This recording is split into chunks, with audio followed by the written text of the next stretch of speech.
What's going on? All thanks for tuning in once again. It's fight week. Opetaia versus Squeo.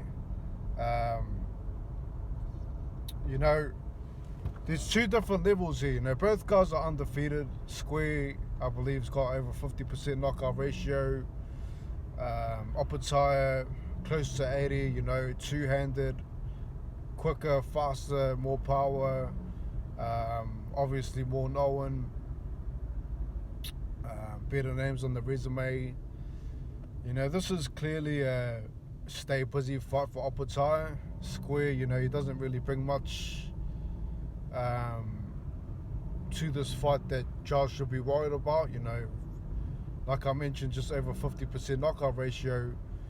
I'm expecting Opetaia to really finish the job quickly. You know, Squeo, he doesn't really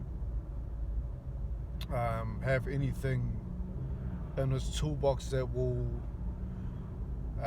give Opetaia problems. You know, we've seen Jai take punches. You know, we've seen him carry on a fight with a broken jaw. You know, he's the real deal. You know, we've seen him deep inside the pocket and then knocking out Nika, a guy that's a bronze medalist, you know, at heavyweight, I should say. You know, so he can take a punch. You know, I don't think that Squeo's going to give him any problems at all.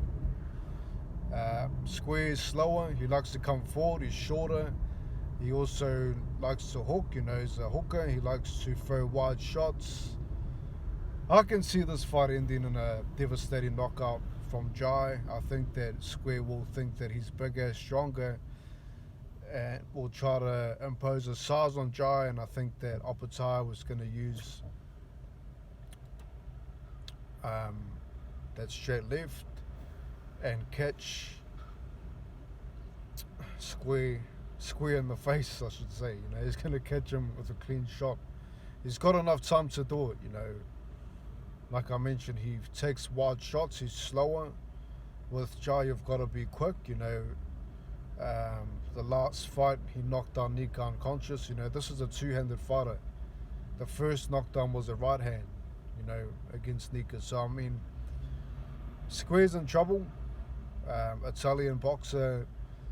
I think that Jai, you know, he's Ring Magazine champ at cruiser, I believe, and I'm hoping that he does fight Ramirez next.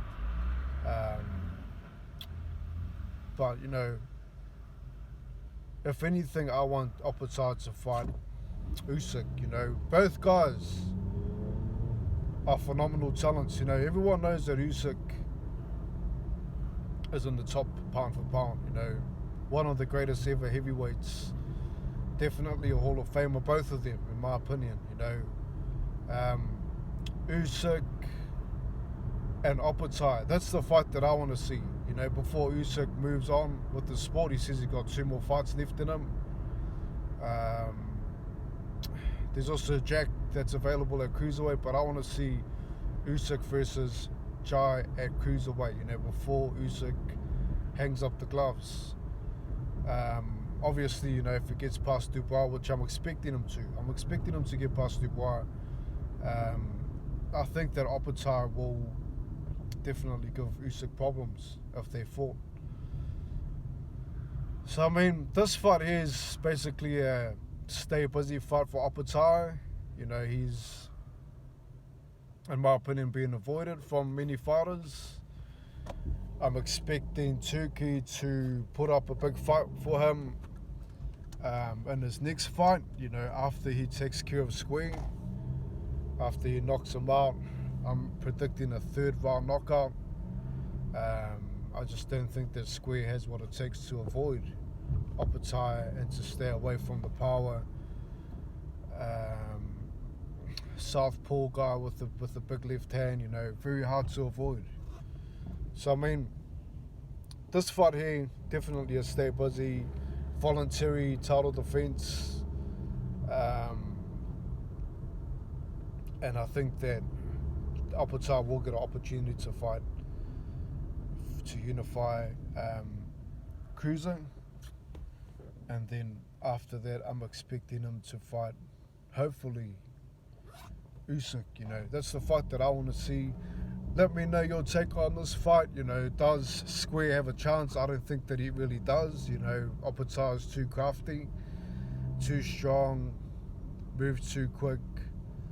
You know, just on a different level. Both guys undefeated, but Opetaia on a completely different level. And I'm expecting him to close the show, round 3 knockout. That's my prediction. Leave yours.